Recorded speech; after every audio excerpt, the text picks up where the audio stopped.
अस्सलाम वालेकुम मैं परदेसी भाई। आज का वीडियो बहुत ही इंपॉर्टेंट होगा। ऐसे लोग जो कि मेरे वीडियो में फाइनल एग्ज़िट, हुरूप, नकल कफ़ाले या फिर उनका जो इकामा नहीं बना है, किस तरीके से नकल कफ़ाला या फिर पासपोर्ट से रिलेटेड, यानी जो भी आपका सवाल होता है मेरे वीडियो में, मैं उस डाउट को क्लियर करने की कोशिश करूँगा, आपके सवाल को कंप्लीट करने की कोशिश करूँगा, आपको जवाब देने की कोशिश करूँगा। तो इस वीडियो में बने रहें। हो सकता है आने वाला कोई भी आपका सवाल हो सकता है, आपका जवाब हो सकता है। तो चलिए वीडियो को करते हैं स्टार्ट। पर वीडियो को स्टार्ट करने से पहले आपसे छोटी सी रिक्वेस्ट है, अगर आप मेरे चैनल पर पहली बार आए हैं तो प्लीज़ चैनल को सब्सक्राइब जरूर कर लें, क्योंकि सब्सक्राइब करने से आपका कुछ नहीं जाता, आपके इस भाई का थोड़ा सा भला हो जाता है।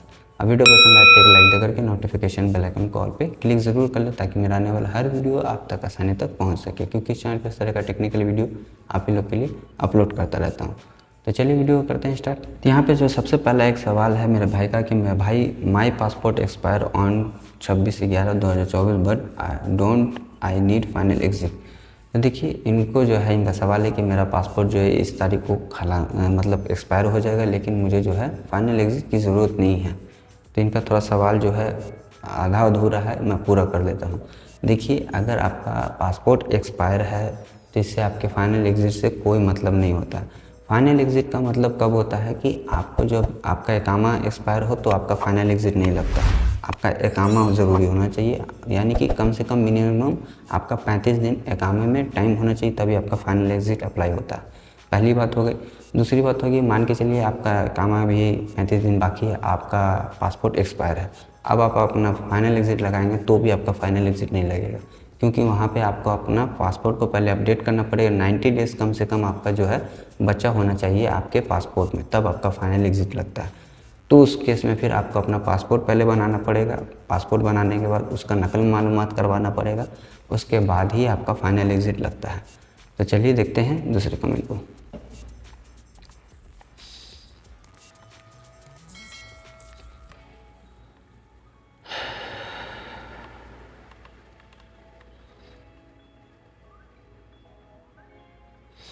तो यहाँ पे एक मेरे भाई का सवाल है कि क्यूआ पे कॉन्ट्रैक्ट ख़त्म हो गया है तो एग्ज़िट जा सकते हैं।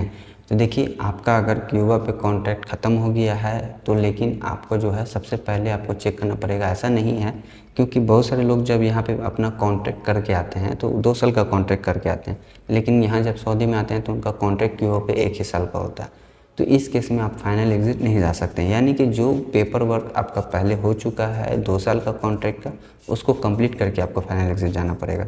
अब वहाँ पे दूसरा बात ये होता है कि अगर आपका मान कीजिए पेपर वर्क में आपका 2 साल का कॉन्ट्रैक्ट हुआ, आपका क्यूआ पे भी 2 साल का कॉन्ट्रैक्ट हो गया और आपका जो है क्यूआ पे कॉन्ट्रैक्ट कंप्लीट हो गया, तो फिर उस केस में आप फाइनल एग्ज़िट जा सकते हैं, कोई भी मुश्किल नहीं है। चलिए देखते हैं दूसरे कमेंट को। यहाँ पे एक मेरे भाई का सवाल है, भाई मैं कफ़ील के यहाँ से भाग गया हूँ, क्या तरहील से जा सकता हूँ? तो हाँ देखिए, अगर आप कफ़ील के पास से भाग गए हैं तो आप तहरील से और एम्बेसी से दोनों तरीके से जा सकते हैं। तहरील से जाएंगे तो आपको कम से कम 3 महीना लग सकता है, एम्बेसी से जाएंगे तो आपका कम से कम जो है 3 महीने लग सकता है। आप तहरील से जाते हैं तो 10 से 15 दिन मैक्सिमम आपका होता है, आपको डिपोर्ट कर दिया जाता है। लेकिन अगर आप तहरील से होके जाते हैं तो फिर आप लाइफ टाइम बैंड हो जाते हैं, यहाँ पे नहीं आ सकते हैं।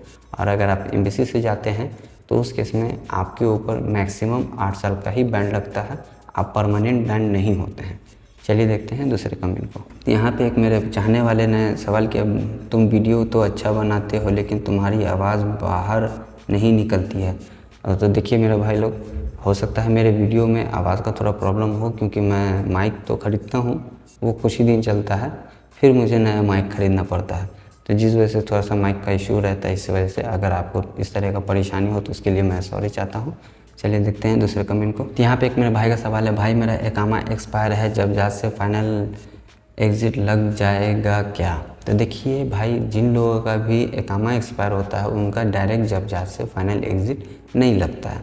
उसके लिए सबसे पहले आपको जो है एम्बेसी से बात करना पड़ेगा। वहाँ से अगर हो जाता है तो ठीक है, वहाँ से तो ऐसे हो जाता है आपका जो है डायरेक्ट जब जहाज से फाइनल एग्ज़िट किसी का भी डायरेक्ट नहीं लगता है।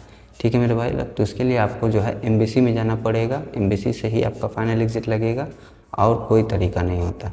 पहले तो लेबर कोर्ट से भी लग जाता था, लेकिन अब बहुत मुश्किल से वहाँ से जो है आपको ऑप्शन दिया जाता है फाइनल एग्ज़िट का। चलिए देखते हैं दूसरे कमेंट को। यहाँ पे एक मेरे भाई का सवाल है, भाई रिप्लाई देना, अगर मैं दूसरी कंपनी से रिक्वेस्ट एक्सेप्ट करता हूँ कफील तलब को एक्सेप्ट नहीं करे और रिजेक्ट कर दे तो ऑटोमेटिकली ट्रांसफ़र हो सकता है, प्लीज़ गाइड ऑन दिस। तो देखिए, जब आप अपने क्यूआ पे रिक्वेस्ट मंगाते हैं तो नोटिफिकेशन आपके कफील के पास भी जाता है। अगर वो रिजेक्ट कर देता है तो उस केस में आपका जो है नकल कफ़ाला नहीं होता, यानी कि आपका कफ़ाला का जो प्रोसेस होता है वो कंप्लीट नहीं हो सकता है। ऑटोमेटिकली का तो कोई बात ही नहीं है, ठीक है मेरे भाई लोग। तो उसको अप्रूव करना ज़रूरी होता है, लेकिन वो इसके अप्रूवल का भी जो ज़रूरत होता है उसमें भी कुछ कंडीशन है, और कुछ कंडीशन ऐसा भी है जिसमें आपका बिना अप्रूवल के भी आपका ट्रांसफ़र कंप्लीट हो जाता है। तो उसके बारे में कभी और बात करेंगे, मैंने आपको जो है इसमें बता दिया। चलिए देखते हैं दूसरे कमेंट को। तो यहाँ पे एक मेरे भाई का सवाल है, भाई मेरा क्यूआ पर अभी तक कॉन्टैक्ट किया नहीं है, कंपनी ने 9 मंथ हो गया है, एकामा एक्सपायर होने वाला है, कफ़ाला हो जाएगा। तो देखिए, जिन लोगों का भी क्यूआ पे कॉन्ट्रैक्ट नहीं है और अगर आपका एकामा एक्सपायर है तो फिर अगर आप क्यूआ पे अपना रिक्वेस्ट मंगाते हैं तो उसमें फिर आपका नकल कफ़ाला इजी वे में हो जाता है, और उसमें आपको अपने कफील कंपनी के परमिशन की भी ज़रूरत नहीं पड़ेगी, क्योंकि आपका क्यूआ पे कॉन्ट्रैक्ट है ही नहीं, ठीक है मेरे भाई लोग। चलिए देखते हैं दूसरे कमेंट को। तो यहाँ पे एक मेरे भाई का सवाल है, my contract is expiring and 30 days before I give the resignation, can I get the transfer through क्यूआ after the notice period even if my current employ did not accept the transfer. तो देखिए, अगर आपका 30 days बचा हुआ है आपका contract expire होने में, तो आपको जो है आपका ट्रांसफ़र नहीं हो सकता है। रीज़न पूछिए, क्योंकि आपका जो मिनिमम जो नोटिस पीरियड होता है वो 16 days का होता है। इसमें आपका जो है नोटिस पीरियड का आपने बात नहीं किया, आपका जो कॉन्ट्रैक्ट है एक्सपायर होने का बात किया। तो जो ट्रांसफ़र का प्रोसेस होता है कि आपको अपने नोटिस पीरियड से कम 20 से 25 दिन पहले आपको जो है रिक्वेस्ट डालना होता है, तभी आपका जो है ट्रांसफ़र हो सकता है। अब बात यहाँ रहती है कि अगर आपका करंट एम्प्लॉय नहीं एक्सेप्ट करता तो भी आपका जो है नकल कफ़ाला वहाँ पे प्रोसेस नहीं होता है। तो मैंने इसके लिए पहले ऑलरेडी वीडियो बना के रखा है, मैंने पूरा एक प्ले लिस्ट बना के रखा है कफ़ाला सिस्टम। आप उस प्ले लिस्ट को ओपन करें, उसमें हर तरह का आपके सवाल का जवाब मिल जाएगा। हर वीडियो में मैंने नकल कफ़ाले से रिलेटेड सारा वीडियो डाल के रखा है, हर एक पॉइंट को कवर किया है। तो आप जो है उस प्ले लिस्ट को देखें, मेरे चैनल पे ऑलरेडी बना के रखा है कफ़ाला सिस्टम, आप उसको देखें, आपका हर डाउट क्लियर हो जाएगा। आप इजी से जो है उसको देख करके गाइड होकर के अपना नकल कफ़ाला ले सकते हैं। चलिए देखते हैं दूसरे कमेंट को। यहाँ पे एक मेरे भाई का सवाल है, अस्सलाम वालेकुम भाई, मुझे 2 महीना हो गया सऊदी आए हुए, मैं घर जाना चाहता हूँ, मेरा कफील खुरूज नहीं मार रहा है, पुलिस के ज़रिए इंडिया जा सकता हूँ क्या? तो देखिए, पुलिस की यहाँ पे ज़रूरत नहीं है, अभी आपका नोटिस पीरियड चल रहा है, आप जो है आराम से जा सकते हैं। मैंने ऑलरेडी इसके ऊपर भी वीडियो बनाया है, आप उसे देखें क्यूबा से किस तरीके से आप अपना नोटिस पीरियड के अंदर ही में ही फाइनल एग्ज़िट लगा सकते हैं। वो वीडियो मैं आपको वीडियो के एंड में भी दे दूँगा, उसको देख कर के आप समझ लें और अच्छे से आप अपना जा सकते हैं। बाकी रही बात पुलिस के थ्रू जाने का, तो पुलिस के थ्रू भी जा सकते हैं, लेकिन उसमें जो आप लाइफ टाइम के लिए बैंड हो जाते हैं। चलिए देखते हैं दूसरे कमेंट को। यहाँ पे एक मेरे भाई का सवाल है, भाई क्यूबा पर मेरा कॉन्ट्रैक्ट 1 ईयर का है, बट कंपनी पेपर पर 2 साल का साइन कराया है, क्यों वैलिड है? क्या मैं 1 साल में फाइनल एग्ज़िट जा सकता हूँ? तो नहीं जा सकते हैं। देखिए कि मैंने ऑलरेडी पहले भी बताया, इसी वीडियो में बताया कि आपका जो है पेपर वर्क पे जो पहला कॉन्ट्रैक्ट होता है 2 साल का होता है कम से कम, तो वो ही आपका सबसे पहला वैलिड होता है। क्योंकि क्यूबा पे जो अपडेट होता है आपका कॉन्ट्रैक्ट, वो 6 महीने का भी हो सकता है, 1 साल का भी हो सकता है, 5 साल का भी हो सकता है, लेकिन जो पहला कॉन्ट्रैक्ट होता है पेपर वर्क में, वही आपका जो है वैलिड माना जाता है। ठीक है, तो आप जो है फाइनल एग्ज़िट नहीं जा सकते हैं, आपको पहले अपना पेपर वर्क का जो कॉन्ट्रैक्ट किया उससे फिनिश करना होगा, उसके बाद आप अपना क्यूबा का जो कॉन्ट्रैक्ट होता है उसे देखेंगे। चलिए देखते हैं दूसरे कमेंट को। यहाँ पे एक मेरे भाई का सवाल है, एमबीसी से जो एग्ज़िट लगता है क्या वो कैंसिल हो सकता है? नहीं हो सकता है। देखिए, जब आपका एमबीसी से एक बार फाइनल एग्ज़िट अप्लाई हो गया या फिर जबजात से एक बार आपका फाइनल एग्ज़िट अप्लाई हो गया, तो फिर वहाँ पे आपका कैंसिल नहीं हो सकता है। क्योंकि कैंसिल करने का जो तरीका होता है, अगर कंपनी या कफील लगाता है आपका फाइनल एग्ज़िट, तो वो आपका जो है कैंसिल कर सकता है। लेकिन जब एक बार आपका फाइनल एग्ज़िट जबजात से या फिर एम्बेसी से लग जाता है, तो फिर कैंसिल आपका फाइनल एग्ज़िट नहीं होता। चलिए देखते हैं दूसरे कमेंट को। यहाँ पे एक मेरे भाई का सवाल है, भाई 2 साल हो गया है, एकामा नहीं बनाया है कफील, और 7 महीने हो गया है, सैलरी भी नहीं दे रहा है, तो क्या करें? तो देखिए मैंने ऑलरेडी इस पे भी वीडियो बनाया है, लेकिन फिर भी मैं आपको अपडेट कर देता हूँ, और भी लोग जो है यहाँ पे अब जो उनको नहीं पता उनको भी मालूम चल जाए। देखिए अगर आपका इकामा चाहे सैलरी जो भी प्रॉब्लम होता है उसके अगेंस्ट आपके पास जो है एक राइट है कि आप सिंपली जाएं कहाँ, मकतब अमल यानी कि लेबर कोर्ट। लेबर कोर्ट जा कर के आपको वहाँ पे बाहर में ही अपॉइंटमेंट लेने के लिए बोला जाएगा। 10-15 हज़ार लेगा आपका अपॉइंटमेंट ले लिया जाएगा, जिसे HRD, पहले जो है दूसरा सिस्टम था कि पहले जो है आदमी डायरेक्ट जो है केस करता था, तो अभी केस नहीं होता है।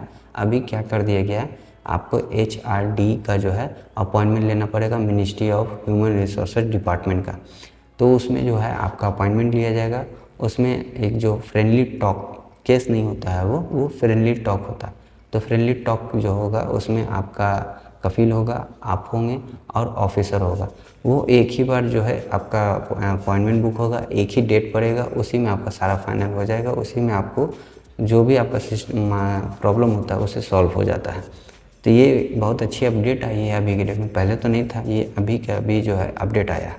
तो इसका फ़ायदा उठाएं जो लोग भी इस तरह का प्रॉब्लम फेस कर रहे हैं। मैंने आपको बता दिया, इसके ऊपर मैं पूरा कंप्लीट वीडियो बनाऊंगा आने वाले टाइम में, 1-2 दिन में आप तक जो है वो वीडियो पहुंच जाए, किस तरीके से क्या क्या प्रोसेस होता है, किस तरीके से क्या क्या डॉक्यूमेंट चाहिए, वो सब मैं आपको उस वीडियो में बनाऊँगा। तो चलिए देखते हैं दूसरे कमेंट को। तो यहाँ पे एक मेरे भाई का सवाल है, सलाम भाई, मैं आकर 7 महीना हो रहा हूँ, मेरा अकामा अभी तक नहीं बनाया है, मैं क्या एम्बेसी से जा सकता हूँ? अगर जा सकता हूँ तो कितना साल के लिए बैन लगेगा और तनाजुल होता अगर होगा तो क्या हो सकता है क्या बिना अकामा के? प्लीज़ ज़रा डिटेल्स में बताएं। तो देखिए मैंने ऑलरेडी इसी वीडियो में आपको बताया कि किस तरीके से आपका जो है इकामा एक्सपायर हो तो किस तरीके से आप अपना तनाजुल ले सकते हैं। मैंने उसके ऊपर पूरा एक कंप्लीट वीडियो बनाया है, ठीक है, उस वीडियो को भी देख लें। लेकिन मैं फिर भी आपको बता देता हूँ कि अगर आपका इकामा एक्सपायर है तो एम्बेसी से जा सकते हैं। पहला आपका सवाल है कि एम्बेसी से जा सकते हैं, तो जा सकते हैं, उसके ऊपर आपको कोई भी बैंड नहीं लगता अगर आपका इकामा एक्सपायर होता है। तो उरूफ के केस में बैंड होता है, इकामा एक्सपायर के केस में बैंड नहीं होता है। दूसरा बात हो गया कि आपका नकल कफाला कैसे ले सकते हैं। तो उसके लिए आपको लेबर कोर्ट जाना पड़ेगा। लेबर कोर्ट में आपको जाके कंप्लेन करना पड़ेगा कि मेरा इकामा एक्सपायर है और उसको जो है अपडेट नहीं कर रहा है। तो उस केस में फिर आपका जो है सुनवाई होगा। सुनवाई में अगर आपके हक़ में फ़ैसला आ जाता है तो फिर वहाँ पे आपको जो है बिना परमिशन के, कफ़ील के, आपका ईज़ी वे में नकल कफाला हो जाएगा। तो आज की इस वीडियो में मैं इतनी ही सारे कमेंट को क्लियर करने की कोशिश किया है, आपके डाउट को क्लियर करने की कोशिश किया है। अगर फिर भी आपका कोई डाउट होता है तो आप मेरे वीडियो के कमेंट में पूछ सकते हैं, मैं इंशाल्लाह उस पर फिर आपको जवाब दूंगा।